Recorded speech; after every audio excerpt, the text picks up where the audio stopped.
जर तुम्हाला कोणत्याही एका व्हिडिओ प्लॅटफॉर्मचं सबस्क्रिप्शन घ्यायचं असेल ना, तर ते YouTubeचं घ्या. आता ते का मी तुम्हाला सांगतो.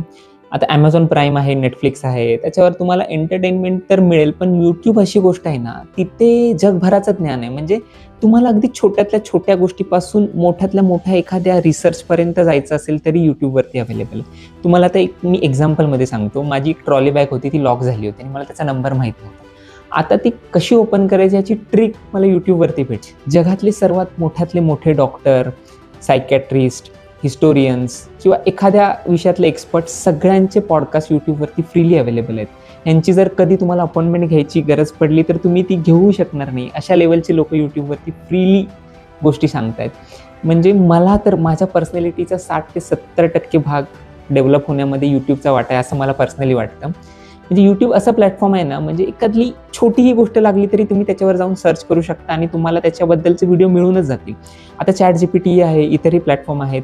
त्याच्यावरती तुम्हाला ऑडिओ आणि टेक्स्ट फॉर्मॅटमध्ये गोष्टी मिळतील. पण मला असं वाटतं, की व्हिडिओ फॉर्मॅटमध्ये आपण एखादी गोष्ट बघितली, तर ती समजून घ्यायला थोडीशी ईझी जाते, असं मला वाटतं.